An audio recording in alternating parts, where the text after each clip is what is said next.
So today we're going to talk about the blood of Jesus. आज हम बात करेंगे यीशु के लहू के बारे में. And I feel there is much less revelation in the body of Christ about the blood. और मैं महसूस करता हूँ कि मसीह की देह में यीशु के लहू का बहुत ही कम प्रकाशन है.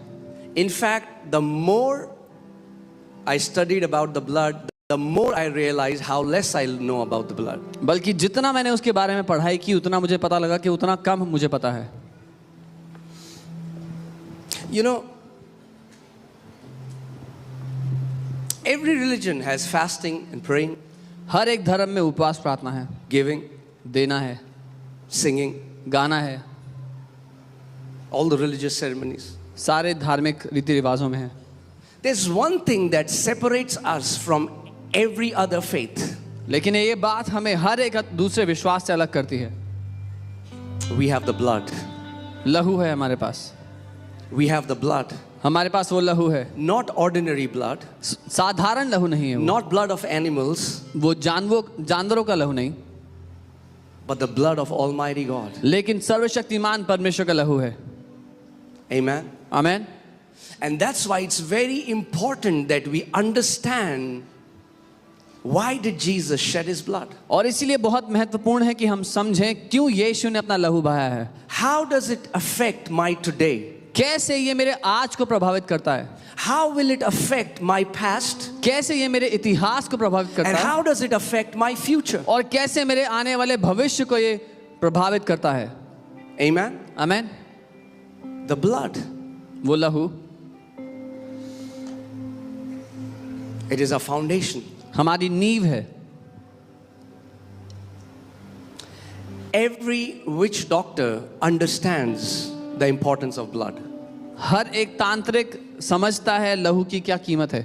And today, when you understand the power of the blood of Jesus, you will never again be afraid of any sorcery, witchcraft, spells, any kind of demonic attack that is done against you. और आज जब आप यीशु के लहू के महत्व को समझेंगे तो आप दोबारा कभी नहीं डरेंगे किसी तंत्र मंत्र जादू टोना किसी भी तरह की कोई भी चीज की गई करी गई.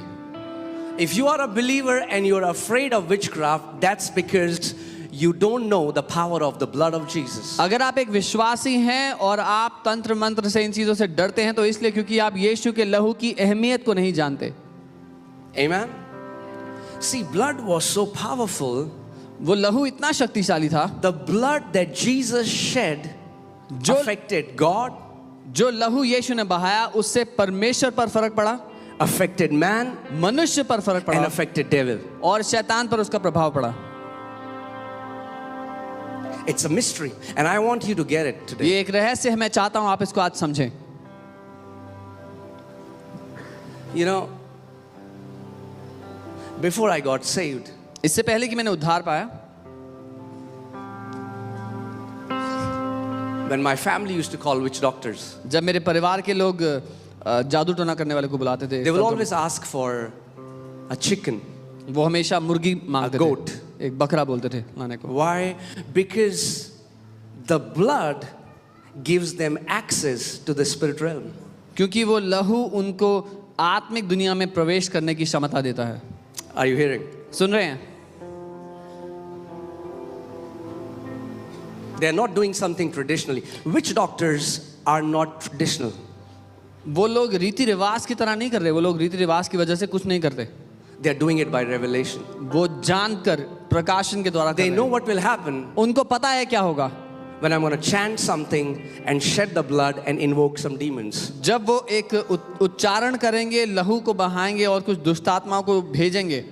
Oh, I pray that Christians will get revelation, and when we sing songs, when we worship, when we sacrificially do something for the Lord, we should understand what it affects, what happens in the spirit realm. काश के मसीहों को प्रकाशन मिल जाए जब हम आराधना करते हैं, जब हम बलिदान स्वरूप कुछ देते हैं तो उसका क्या प्रभाव पड़ता है. Blood is connected to the spirit realm. लहू आत्मिक दुनिया से जुड़ा हुआ है. Not just for this realm. सिर्फ इस दुनिया के लिए नहीं है.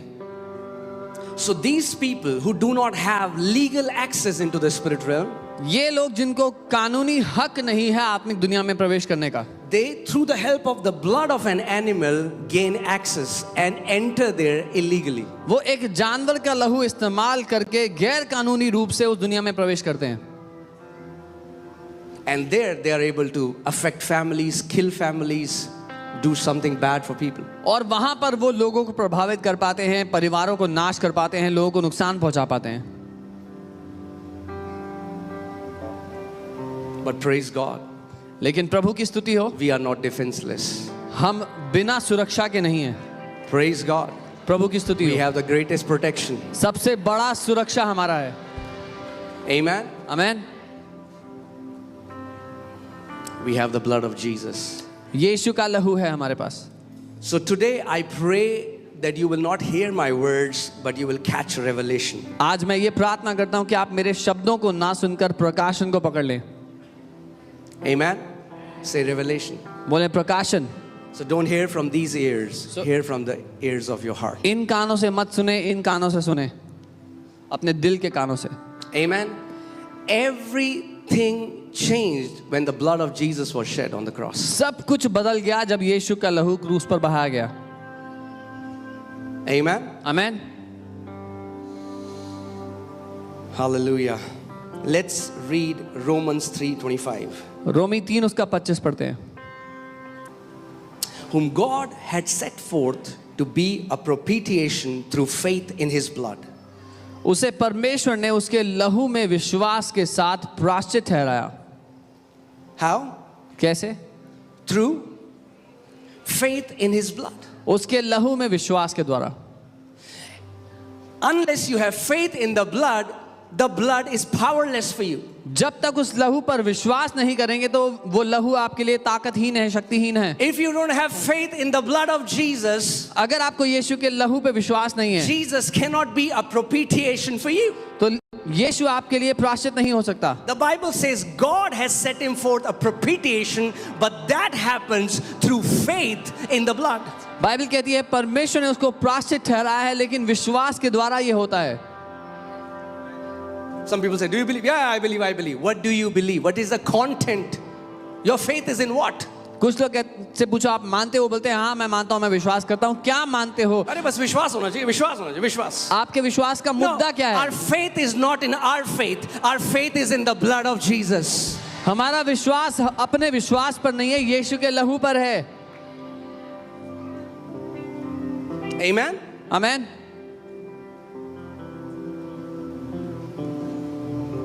Faith, say faith in the blood. बोले लहू पर विश्वास।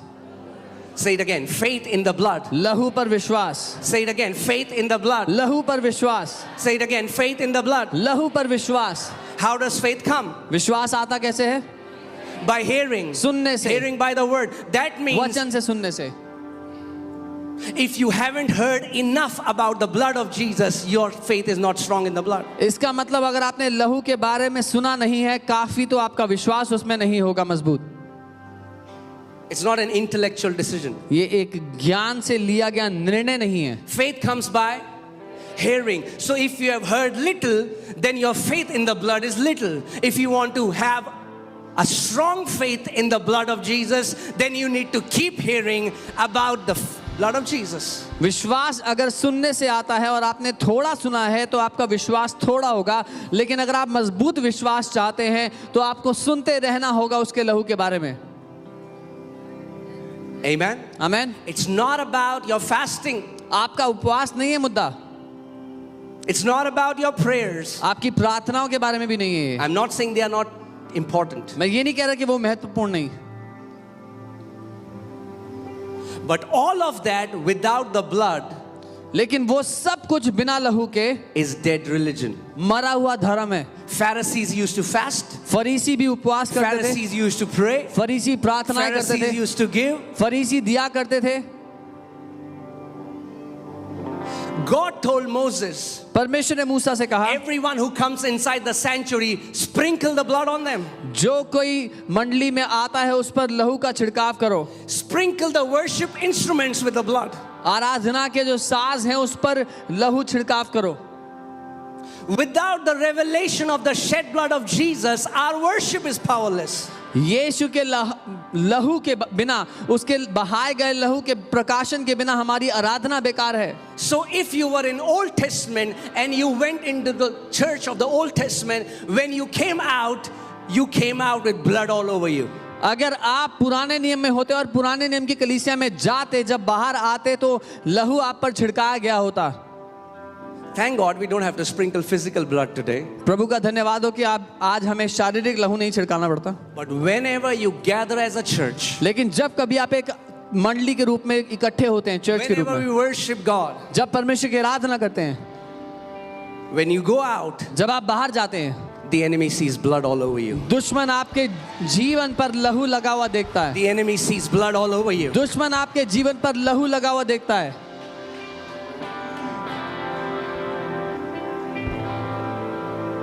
You cannot see it. आप उसको नहीं देखते, Devil can. लेकिन शैतान देखता है. Amen. Amen. Job didn't know that there is a hedge around him, but Satan could see the hedge which Job could not see.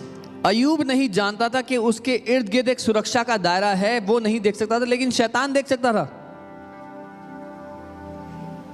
And Satan tells God, hey, I cannot touch this guy. He has a hedge around him. और शैतान परमेश्वर से बोलता है कि मैं इसको हाथ भी नहीं लगा सकता, एक सुरक्षा का दायरा है उसके इर्द गिर्द. Amen. Are you with me? The blood. लहू. I feel we need to hear more and more messages about the blood. मैं महसूस करता हूं कि हमें और ज्यादा संदेश चाहिए लहू के बारे में.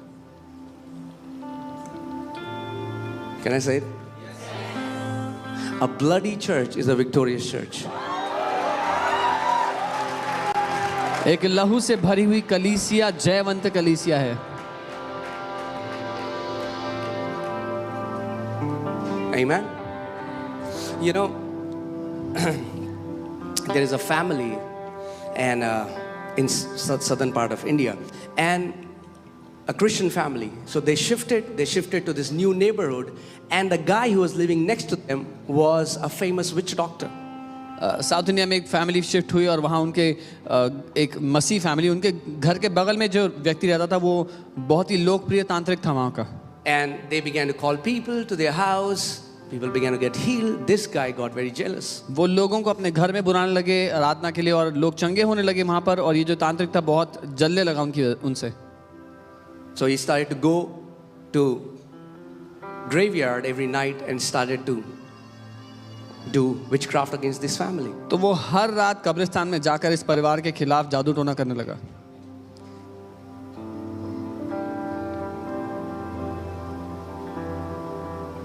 If witch doctors knew who we are and who stands by our side, they'll never mess up with us.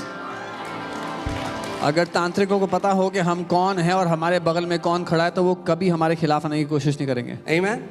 And if they want to cut short their life, they can do it. लेकिन अगर अपनी जिंदगी को छोटा करना चाहते हो तो वो करेंगे ऐसा. I'm telling you the truth. मैं सच बता रहा हूँ.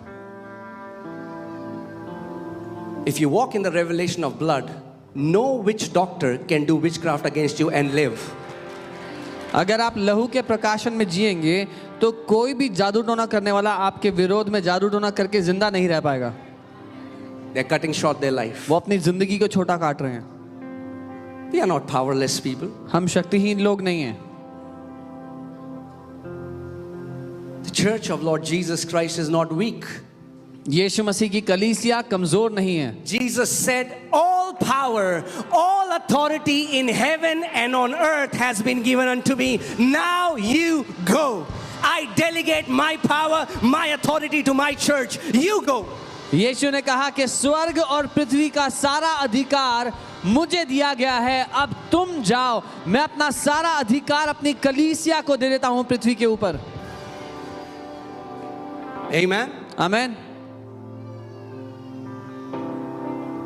You know, we don't go after witch doctors chasing them. हम तांत्रिकों के पीछे नहीं भाग रहे उनका पीछा करते हुए. But if they come after us, लेकिन अगर वो हमारे विरोध में आते हैं, the end. खत्म. What? The end. कहानी खत्म. You know why? पता है क्यों? I mean, like they're coming against us with the blood of chicken. वो मुर्गी का लहू लेके हमारे खिलाफ आ रहे हैं. Blood of chicken. मुर्गी का लहू. So this family started to hear voices, things started to happen to them. इस परिवार को आवाजें आने लगी, कुछ चीजें होनी शुरू हुई उनके खिलाफ. Started to, their dreams started to get nightmares. उनको बुरे सपने आने लगे, डरावने सपने आने लगे. So they called a man of God उन्होंने परमेश्वर के एक जन को बुलाया. and they said, "This is what is happening in our house. Would you please come?" उन्होंने कहा ये हो रहा है हमारे घर में, क्या आप आएंगे? And as he was praying, the Lord told him, Lord said, "I want you to go and stay in their house for 3 nights." और जब वो प्रार्थना करते उस परिवार के लिए, प्रभु ने कहा मैं चाहता हूँ तुम वहां जाकर 3 रात रुको. And God told him, every night at 12 o'clock, और प्रभु ने कहा हर रात 12 बजे I want you to lift up your hands and start worshiping me. मैं चाहता हूँ अपने हाथ उठा के मेरी आराधना करना शुरू करना. So he did that. उन्होंने ऐसा किया. Every night he would lift up his hands. हर रात अपने हाथों को उठाते On आराधना the करते. third night, तीसरी रात he saw a vision. उन्होंने एक दर्शन देखा. And he saw that an army of angels was released on the behalf of this family. और उन्होंने देखा कि इस परिवार की ओर से एक स्वर्गदूतों की सेना भेजी गई है. And the moment this army of angels surrounded this family, this demonic leader and all his cohorts, they went back and attacked that man and his family. His entire family died. और जैसे ही स्वर्गदूतों की सेना भेजी गई, उस तरफ जो दुष्ट की सेना थी, दुष्ट और उसकी जो सेना थी, वो वापस उस परिवार के पास चले गए जो जादू टोना कर रहे थे. उनका पूरा परिवार मर गया. God didn't kill them. परमेश्वर ने नहीं मारा. The demons that they were serving, they killed them. जिन दुष्ट आत्माओं की वो सेवा कर रहे थे, उन्होंने उनको मार दिया.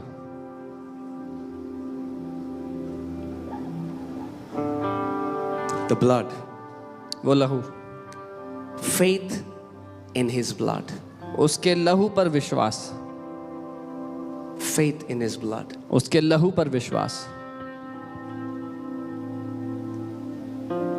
Not in anything that we have done, जो हमने किया उस पर नहीं, but faith in his blood. लेकिन उसके लहू पर विश्वास.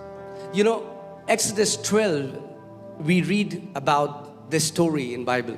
निर्गमन 12 में हम एक कहानी पढ़ते हैं बाइबल में. And we see how destroyer was coming to destroy. और देखते हैं कैसे नाश करने वाला नाश करने के And लिए आ रहा God था. told every family और परमेश्वर ने हर एक परिवार से कहा that take a lamb according to the size of your family. अपने परिवार के साइज के अनुसार एक मेमना लो. हर कोई Kill the lamb. उस मेमने को मारो. Make sure that the blood is not spilled on ground. ध्यान रखना कि जो लहू है उसका उस जमीन पे ना बिखरे. Collect the blood in the basin. उस लहू को एक बर्तन में इकट्ठा करो. I want you to take hyssop, और उसने कहा एक हिस्सप लो, dip it in the blood. उस लहू में भिगो. Let's see this picture. Yeah? Exodus 12:22. Take a bunch of hyssop, dip it into the blood in the basin, and put some of the blood on the top and both sides of the door frame. और उसका लहू जो तसले में होगा उससे जूफा का एक गुच्छा डुबाकर उसी तसले में के लहू को द्वार के चौखट के सिरे और दोनों अलगों पर कुछ What was लगाना. God saying? परमेश्वर क्या कह रहा था? Dip the blood वो लहू उसमें डुबो, on the top ऊपर दरवाजे and पे on the sides. और दोनों the तरफ, top ऊपर and on the और side. दोनों तरफ लगाना. On the top ऊपर and on the side. और दोनों तरफ.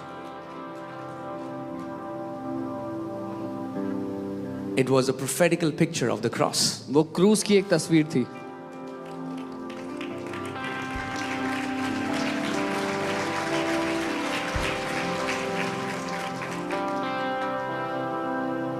God said, apply the blood. परमेश्वर ने कहा लहू लगाना उस पे. And when the destroyer comes, और जब नाश करने वाला आए what will he see? तो वो क्या देखेगा? Let me see how good these guys are. मैं देखता हूँ कि ये घर के लोग कितने अच्छे हैं. No, what did he see? नहीं, उसने क्या देखा? The blood. लहू. The blood. वो लहू देखा. When the enemy comes against you, जब दुश्मन तुम्हारे विरोध में आता है let him see the blood. तो उसको लहू दिखाई दे. Let him see the blood. उसको लहू दिखाई दे. Our faith is not in our works. our faith is in the blood of Jesus. हमारा विश्वास अपने कामों पर नहीं है लेकिन यीशु के बहाए हुए लहू पर है। What would have happened if the Israelites would have said, "Oh, actually, God, you know how awesome I am"? क्या हुआ होता अगर इजराइल के परिवारों ने ऐसा कहा होता, परमेश्वर आप तो जानते हैं हम कितने बढ़िया हैं, We have been obeying हम आपकी all सारी the law, सारी आज्ञाएं all the मानते हैं, cleansing, everything. सारे शुद्धि के We don't हमने think we सब need the blood. सब कुछ तो हमने किया है, हमें लगता है कि लहू की हमें जरूरत है। What would have happened? क्या हुआ होता? The destroyer would have killed them. वो नाश करने वाले ने उन सबको मार दिया होता। Amen. But just the blood on the basin was not enough. सिर्फ उस तसले उस बर्तन में लहू काफी नहीं था, They had to obey the commandment. उनको आज्ञा को मानना था। And God said, when you apply the blood on your doorpost, stay inside, don't go outside. और परमेश्वर ने कहा जब लहू लगा दो अपने दरवाजे की चौखट पर तो फिर अंदर रहना, बाहर मत जाना। Stay inside the awareness of the blood. उस लहू के बहाए हुए मानसिकता में रहना। Amen. And if any family would have disobeyed, even though the blood was shed, और अगर किसी भी परिवार ने इस आज्ञा को ना माना होता, हालांकि लहू बहाया गया, if they would have gone out, अगर वो बाहर निकल गए होते the destroyer would have killed them. तो विनाशक ने उनको नाश किया होता। Say faith in the blood. बोलो लहू में विश्वास, Faith in the blood. लहू में विश्वास। So, the blood of Jesus Christ was shed 2000 years ago. यीशु मसीह का लहू 2000 साल पहले बहाया गया And it's like it's in a spiritual basin. और वो एक आत्मिक बर्तन में रखा हुआ है जैसा। Just because the blood of Jesus was shed 2000 years ago doesn't mean it's automatically cleansing everyone. ठीक जैसे 2000 साल पहले वो लहू बहाया गया था, इसका ये मतलब नहीं कि हर एक को वो अपने आप से शुद्ध कर रहा है। You have to put faith in the blood. The only thing that makes it work in your life is putting your faith in the blood. आपको अपना विश्वास उस लहू में डालना पड़ेगा। एकमात्र चीज जो उस लहू को आपके जीवन में कारगर बनाती है वो है उस पर विश्वास करना। Amen. Was the blood of Jesus shed for everyone? क्या यीशु का लहू सबके लिए बहाया गया है? हाँ, Everybody is not saved. लेकिन हर किसी ने उद्धार नहीं पाया अभी तक। The Bible says the story of cross is foolishness for those who are perishing. Bible कहती है क्रूस की कहानी नाश होने वालों के लिए मूर्खता है। They'll say, what? This story doesn't make any sense. What are you saying? That the blood of one man is cleansing us today? वो कहेंगे क्या मूर्खता है ये कि एक आदमी के लहू से हम सब शुद्ध हो रहे हैं आज। They don't get it. उनको नहीं समझ में आता, Because a natural man cannot understand the things of the spirit, for they are spiritually discerned. क्योंकि एक स्वाभाविक मनुष्य आत्मा की बातें नहीं समझ सकता, वो आत्मिक रूप से समझी जाती हैं। Amen. Say faith in the blood. लहू में विश्वास।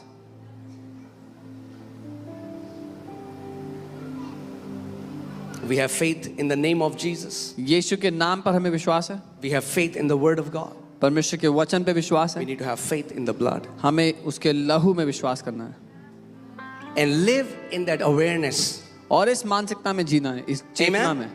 So there are some multifold benefits, and then in the end I will share with you how we can apply the blood of Jesus. और इसके बहुत सारे फायदे हैं और अंत में मैं सिखाऊंगा कैसे इस लहू को हम लगाते हैं अपने जीवन में। Okay, so I just want to talk about the multifold benefits of the blood of Jesus for us. जो यीशु के लहू के बहुत से फायदे हैं हमारे लिए, मैं उसकी बात करना The चाहता हूँ। first one is redemption. पहला है छुटकारा। Say redemption. बोलो छुटकारा। Ephesians 1:7. इफिसियों 1:7। In him we have redemption through his what? Blood. उसी के बलिदानी लहू के द्वारा अब हम अपने पापों से छुटकारे का आनंद ले रहे हैं। This word ransom comes from the Greek word apollotrosis. ये जो फिरौती शब्द है यूनानी के अपोलोट्रोसिस शब्द से आता है। It means somebody that is bound, you pay a price to loosen that person. वो उसका मतलब है एक व्यक्ति जो बंधा हुआ था उसको उस बंधन से छुड़ाने के लिए आपने एक दाम चुकाया है। It's like you paid a full ransom. जैसे आपने पूरी फिरौती चुका दी।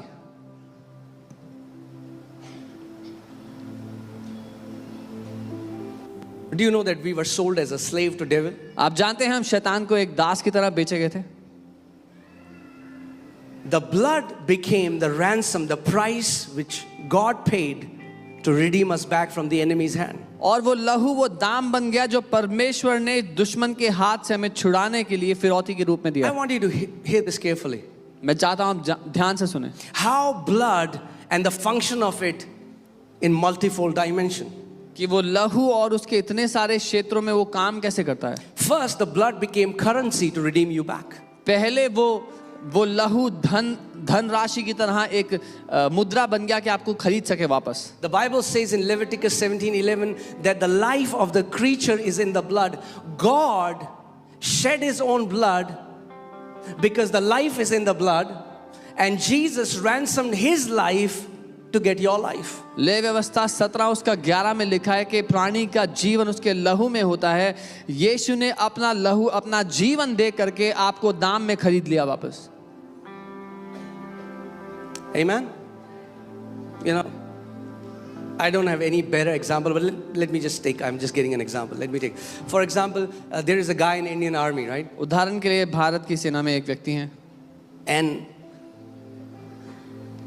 what he does is he betrays his own nation and gives all the information and all the authority to the enemy in that region. वो अपने देश को धोखा देकर देश की सारी जानकारी उस क्षेत्र में दुश्मन को बेच देते हैं। He was given an area उनको एक क्षेत्र दिया गया था and he gave that to the enemy. और वो उन्होंने दुश्मन को दे दिया। And now the enemy has captured him और अब दुश्मन ने उनको बंदी बना लिया and he's a prisoner now. और वो वहां पर बंधन में है। So now, तो अब legally, कानूनी रूप से he's an offender वो गुनहगार हैं and he's a captive. और बंधी हैं।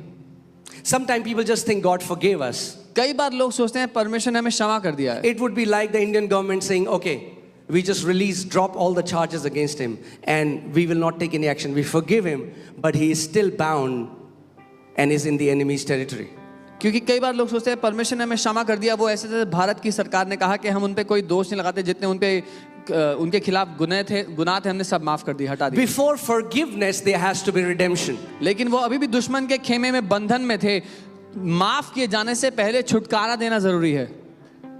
Amen? Amen. Before forgiveness, there has to be redemption. माफ किए जाने से पहले छुड़ाया जाना So जरूरी the है। first thing the blood did is blood redeemed you back from the enemy's hand. सबसे पहला काम जो लहू ने किया वो ये था कि आपको दुश्मन के हाथ से छुड़ाकर वापस ले आया। Amen?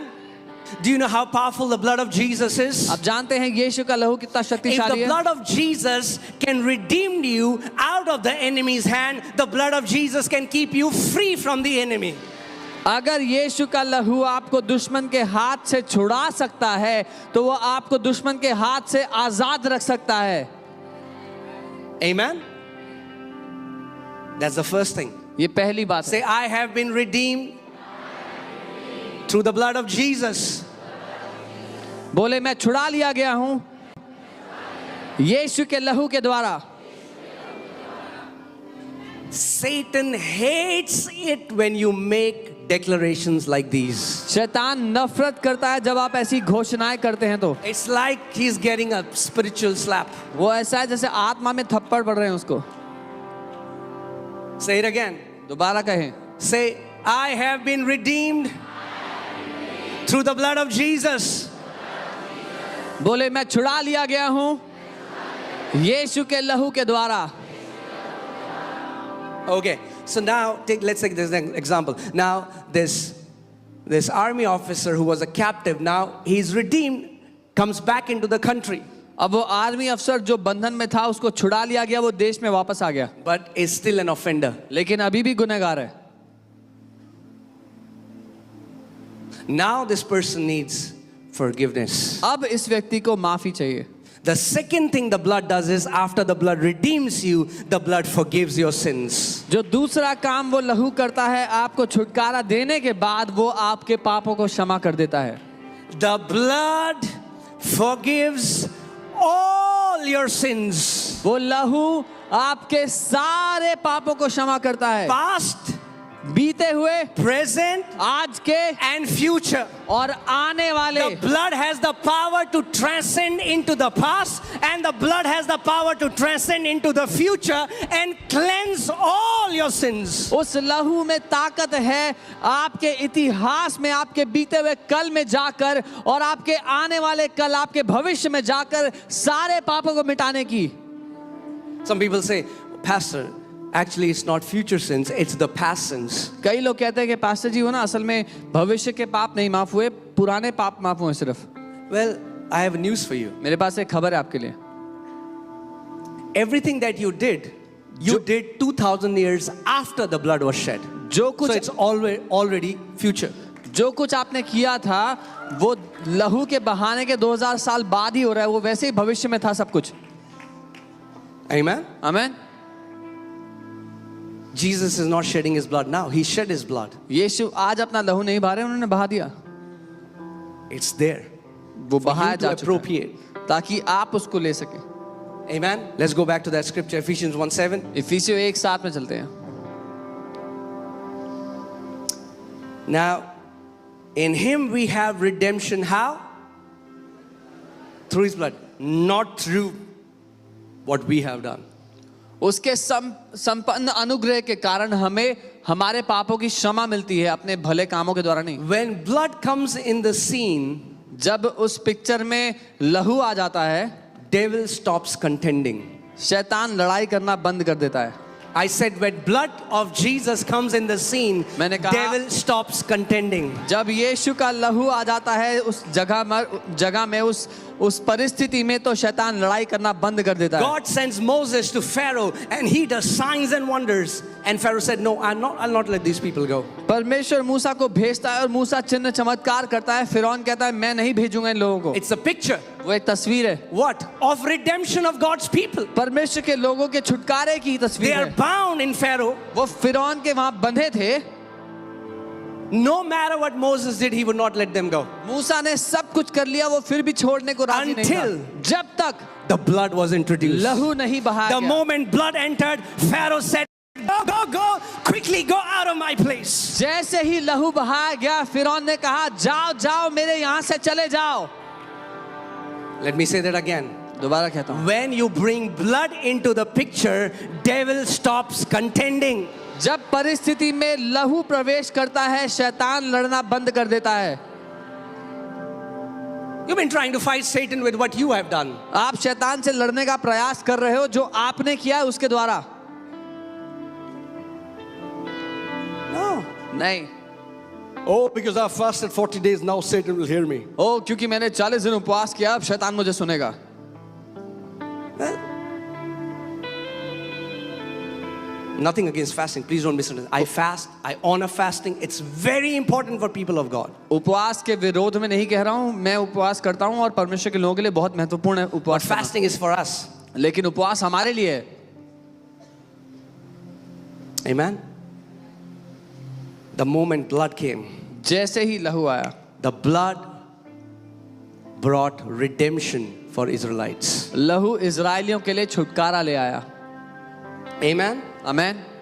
So we have redemption through his blood, the forgiveness of sins according to the riches of his grace. तो उसके बहाए हुए लहू के द्वारा हमें छुटकारा मिला है और पापों की क्षमा मिली है उसके बड़े अनुग्रह के द्वारा.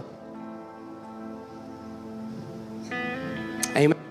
This word forgiveness comes from the Greek word elphasis, which means freedom or pardon, release. यूनानी के एल्फसिस शब्द से ये पापों की क्षमा शब्द आता है, जिसका मतलब है छुड़ाया जाना. Amen. So the blood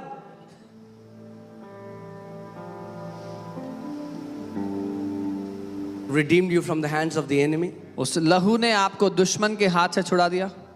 and the blood forgave all your sins. और उस लहू ने आपके सारे पाप क्षमा कर दिए. Full pardon. संपूर्ण रूप से माफ कर दिया. Amen? That was the second thing. ये दूसरी बात है. Amen? Now, let's take an example that this guy, the reason he did that because he had lost his mind. So he became mentally sick.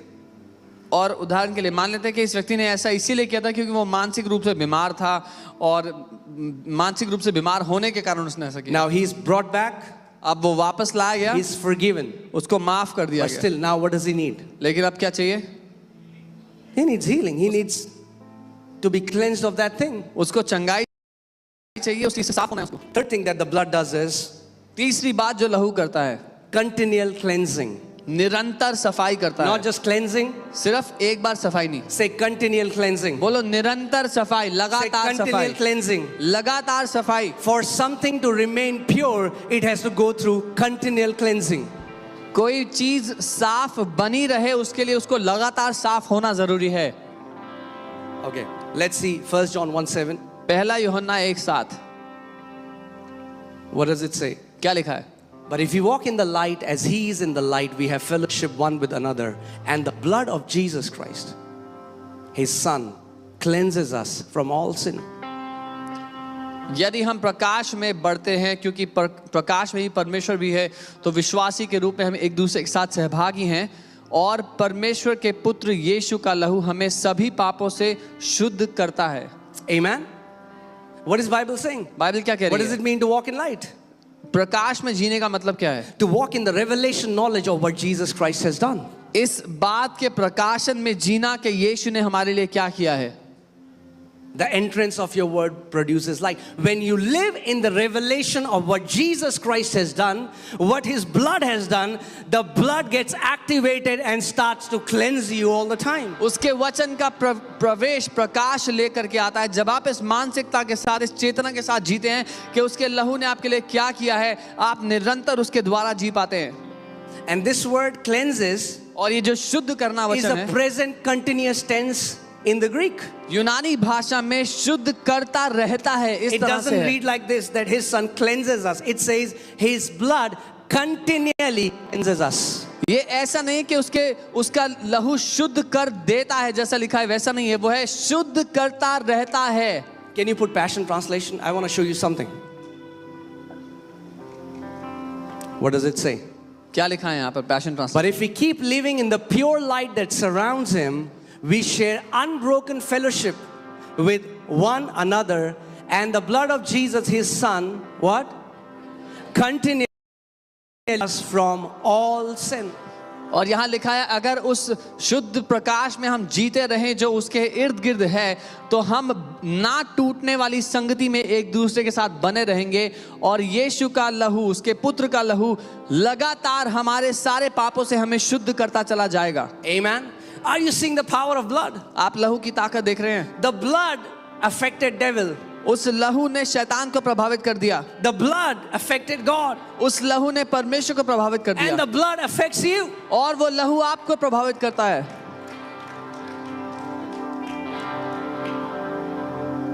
Say this. We didn't do the second confession, right? Okay, हमने let's do that. दूसरा अंगीकार नहीं किया. Okay. Because of the blood of Jesus, all my sins are forgiven. Past, present, and future. बोलो यीशु के बहाए हुए लहू की वजह से मेरे सारे पाप माफ हो गए हैं. बीते हुए कल के, आज के और भविष्य के. Okay, now say this. The blood of Jesus Christ continually cleanses me from all sin. बोलो यीशु मसीह का लहू मुझे लगातार सारे पापों से शुद्ध करता चला जाता है. Hallelujah. Amen. So, you know, in the Old Testament, the blood was just applied externally. पुराने नियम में वो जो लहू था शारीरिक रूप से लगाया गया था, But in the new covenant, the blood is applied externally and internally. नई वाचा में वो लहू बाहरी रूप से भी और भीतरी रूप से भी लगाया गया। Externally, it is for devil and all his forces. बाहरी रूप से शैतान और उसके सारी ताकतों के लिए, Internally, it's for your conscience. भीतरी रूप से आपके विवेक के लिए। Amen? Amen. So the blood of Jesus यीशु का is लहू much more powerful than the blood of goats and bulls. बैल और बकरियों के लहू से कई ज्यादा ताकतवर है यीशु का लहू। It works externally, वो बाहरी रूप से काम करता works है internally. और भीतरी रूप से भी। Put Hebrews 9:14. इब्रानी 9 उसका 14 लगाए। Hallelujah. Are we learning something, church? कुछ सीख रहे हैं church? Say the blood. Say the faith in the blood. बोले लहू पर विश्वास, Faith in the blood. लहू पर विश्वास, Faith in the blood. लहू पर विश्वास। Smith Wigglesworth said, there is nothing that we have done or we can do which the blood cannot cleanse. Smith Wigglesworth ऐसा कहते थे, ऐसा कुछ भी नहीं जो हमने किया या कर सकते हैं जिसको यीशु का लहू साफ नहीं There कर are सकता। many believers बहुत से whom विश्वासी devil has convinced जिनको शैतान ने राजी कर लिया that now nothing good will happen to them because of what they did. कि अब उनके साथ कुछ अच्छा नहीं होगा क्योंकि उन्होंने ये किया है। There are many believers बहुत से विश्वासी हैं whose conscience is stained with the shame and guilt of sin. जिनके विवेक पर दोष की और शर्म की छाप लगी हुई है पाप की वजह से। So every time they come in God's presence, तो जब कभी वो परमेश्वर की उपस्थिति में आते हैं, these stains come up. ये जो छाप है, जो धब्बे हैं, ये सामने आ जाते हैं।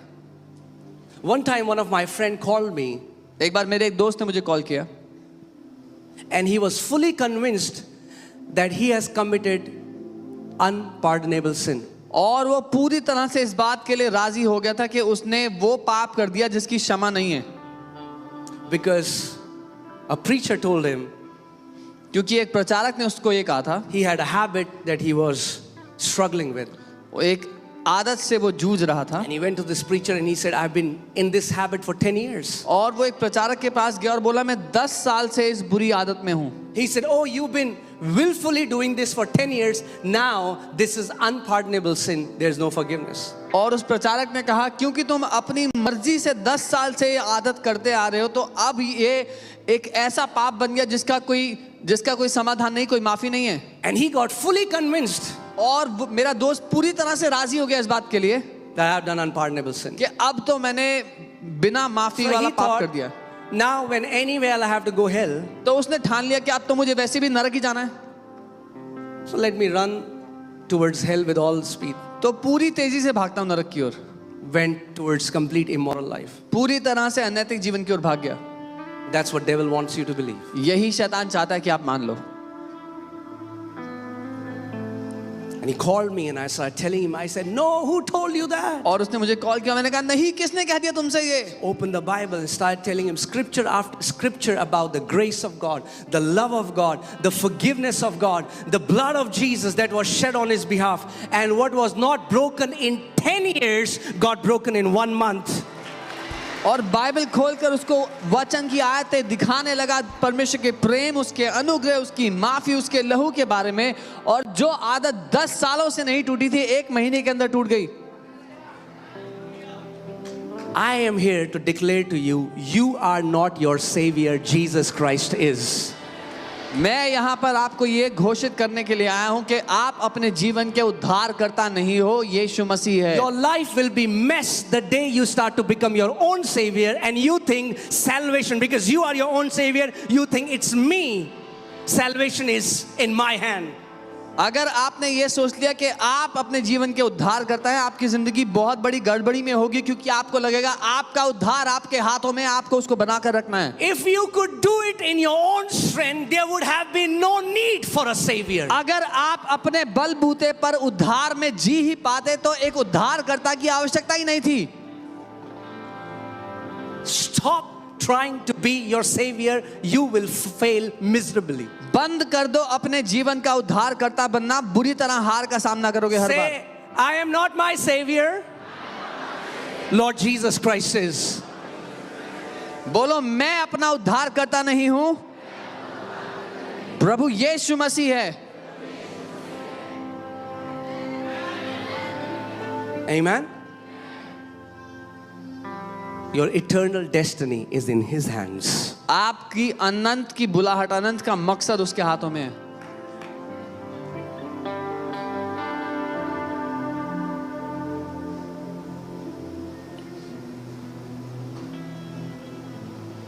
No matter how you do in the exam, exam में कैसा भी In परफॉर्मेंस the किया हो, end, अंत में it's written with the blood of Jesus, paid in full. यीशु के लहू में लिखा है कि पूरा दाम चुका दिया गया। That doesn't mean that we live the way we want and we dishonor the name of God. इसका ये अर्थ नहीं जैसा हम चाहेंगे वैसा जिएंगे और In fact, परमेश्वर के नाम I have never की नाम धराई करेंगे। met one person who loves God and says, I love sinning. I've never met those who love God, when they do something which know that hurts God, it hurts them. बल्कि मैं एक भी विश्वासी से नहीं मिला जो ये कहे कि मैं परमेश्वर से प्यार करता हूँ और वो ये कहे कि मैं पाप करने से भी बड़ा प्यार करता हूँ, बल्कि वो ये जानते हैं कि जब वो कुछ ऐसा करते हैं जिससे पिता को दुख पहुंचता है तो उससे उनको दुख पहुंचता है। Isn't that a relief that I am not my savior? क्या ये जानना इतनी राहत की बात नहीं है कि मैं अपने जीवन का उद्धार करता नहीं हूँ? Come on, say it again. I think we need to tell the Lord. I think we need to say it more often. Thank you, Jesus. I'm not my savior. शायद हमें प्रभु को और बताने की आवश्यकता है, धन्यवाद यीशु कि मैं अपना उद्धार करता नहीं हूँ।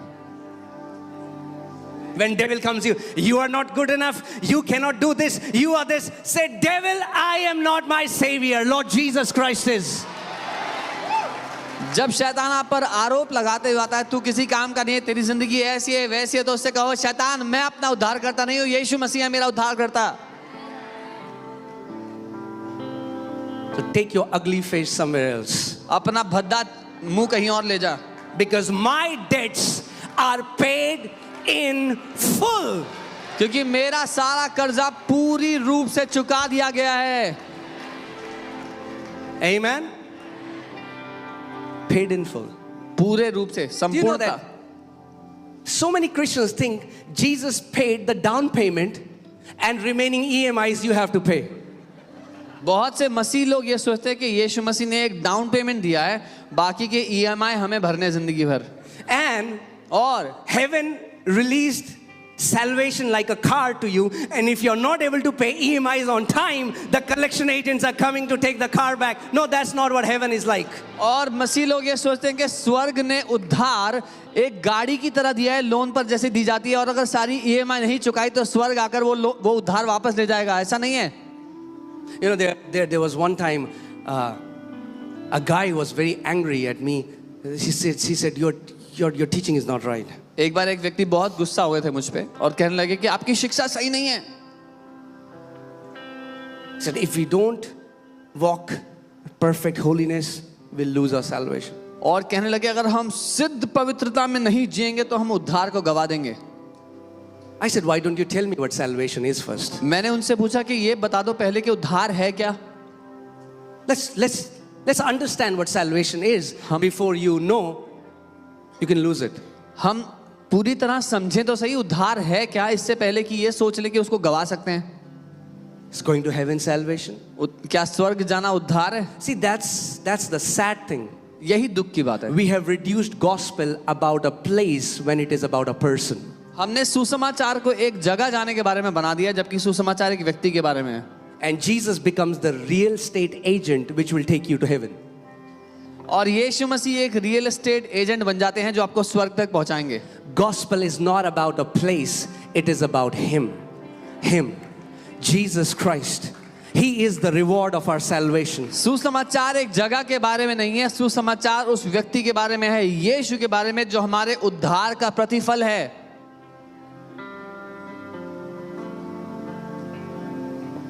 Amen.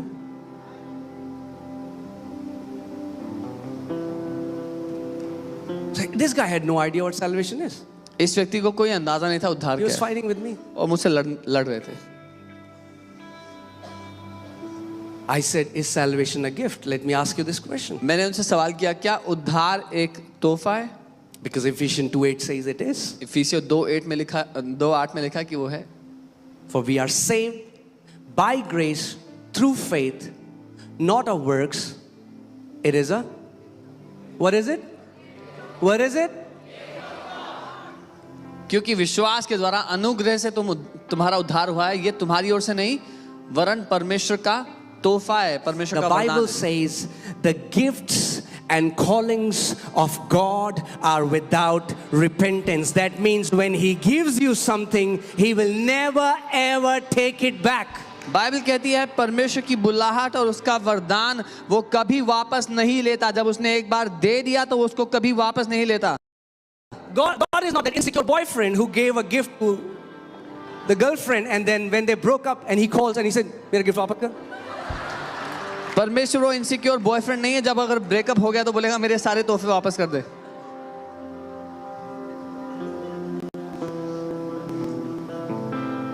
Say salvation is a gift. बोलो उद्धार एक तोहफा है। What does gift mean? तोहफे का मतलब क्या होता है? What does gift mean? तोहफे का मतलब क्या होता है? Gift means that you did nothing to earn it. तोहफे का मतलब है आपने कुछ नहीं किया उसको कमाने The के लिए। only reason gift is given to someone because you love them. सिर्फ एक ही कारण से कोई किसी को तोहफा देता है, क्योंकि वो उनसे प्यार करता है। Why did God give you salvation? परमेश्वर ने क्यों आपको उद्धार दिया? Because He loves you. क्योंकि वो आपसे प्यार करता है। He says, I have loved you with an temporary love. वो कहता है मैंने थोड़े समय चलने वाले प्यार से तुमसे प्यार किया है।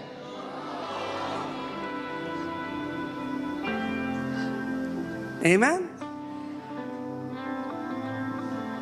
God's love is not made in Gafar market. परमेश्वर का प्रेम गफार मार्केट में नहीं बना। Delhi people will understand. Delhi के लोग समझेंगे ये बात। Once we were buying something from Gafar market. एक बार हम गफार मार्केट से कुछ खरीद रहे थे, Old days. पुराने दिन। We don't now. अब नहीं लेते। Thank you, Jesus. धन्यवाद यीशु। So we went there and I said, what's the guarantee? हम गए, हमने कहा गारंटी क्या है? He said, sir, no guarantee. उसने कहा कोई गारंटी नहीं है। He said, चल गया तो चांद तक, नहीं चला तो शाम तक.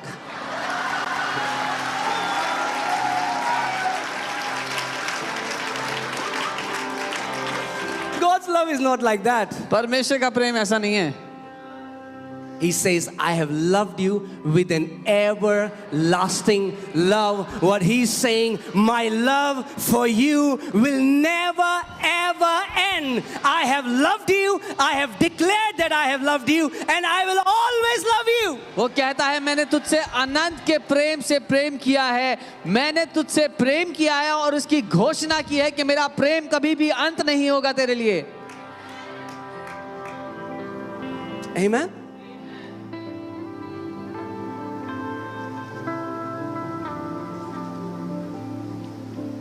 You know, most of the times when I hear God's voice, He will again and again say, son, I love you.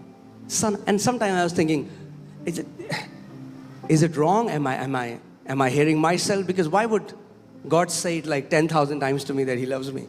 और बार बार जब मैंने परमेश्वर की आवाज़ को सुना तो मुझसे यही कहता, बेटा मैं तुझसे प्यार करता हूँ, मैं तुझसे प्यार करता हूँ। मैं कहता कोई दिक्कत है क्या? मैं अपनी आवाज़ सुन रहा हूँ क्या? परमेश्वर इतनी बार क्यों कहेगा वो मुझसे प्यार करता है? Until I didn't realize, but I was doing the same with my kids. जब तक मेरा ध्यान इस बात पर नहीं गया और मैं अपने बच्चों के साथ यही कर रहा था।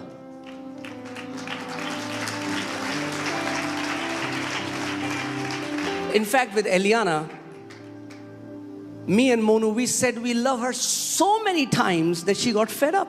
बल्कि एलियाना के साथ हम लोगों ने इतनी बार उसको कह दिया कि हम उससे प्यार करते हैं कि वो परेशान हो गई। If today I say, Eliana, Amaya, I want to tell you something, they say, yeah, we know, you love us. अगर आज मैं उनसे कहूँ एलियाना मैं कुछ कहने बोलेंगे हाँ पता है बहुत प्यार करते हो हमसे।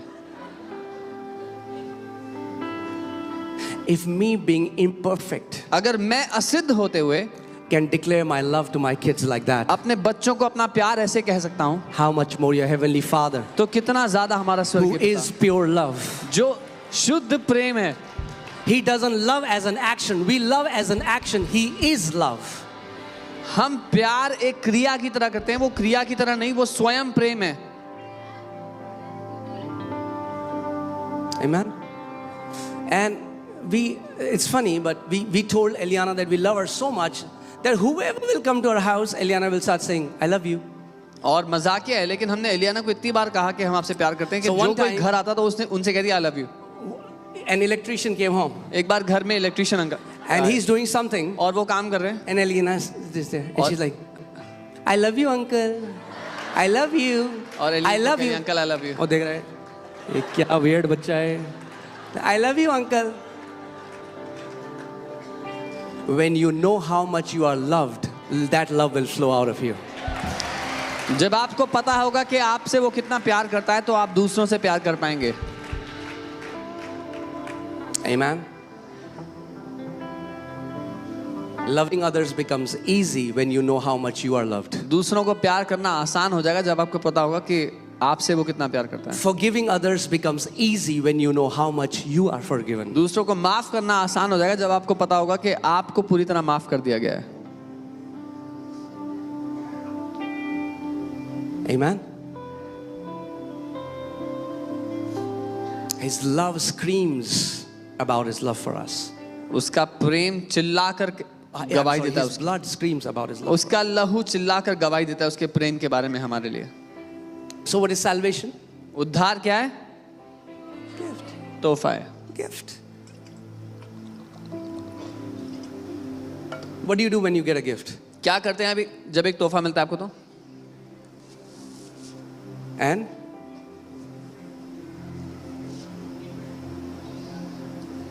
हाँ, keep it. हमने कब कहा दे दो? We say thank you. Thank you बोलते हो, धन्यवाद कहते हो। सब नहीं बोलते इंडिया में, that's okay. Why don't for a moment we thank God for the salvation He has given us? क्यों ना एक क्षण के लिए हम उसको धन्यवाद Come on, कहें wherever you are, just उस lift up your उद्धार के लिए hands. जो उसने हमें दिया, अपने And with हाथों a को उठाएं। genuine heart, जहाँ कहीं हो एक ईमानदार दिल with a से, genuine heart, ईमानदारी से thank Him for this salvation. उसको धन्यवाद दें उस उद्धार के Thank लिए, Him for this salvation, उसको धन्यवाद दें उस which is a उद्धार के free लिए, gift from Him. जो एक मुफ्त का तोहफा है उसकी तरफ It's not से। something that you will have to earn. एक ऐसी चीज नहीं जो आपको कमानी पड़ेगी, It is not given to you because you deserve it इसलिए or नहीं you the- did not deserve it. इसलिए नहीं मिली आपको कि आप उसके लायक थे या लायक नहीं थे। No, it's a gift from your Heavenly Father. आपके स्वर्गीय पिता की ओर से तोहफा है वो। Say thank you, Father, for the gift of salvation. I receive it by faith. बोलो धन्यवाद पिता उद्धार के तोहफे के लिए, मैं विश्वास से इसको लेता हूं।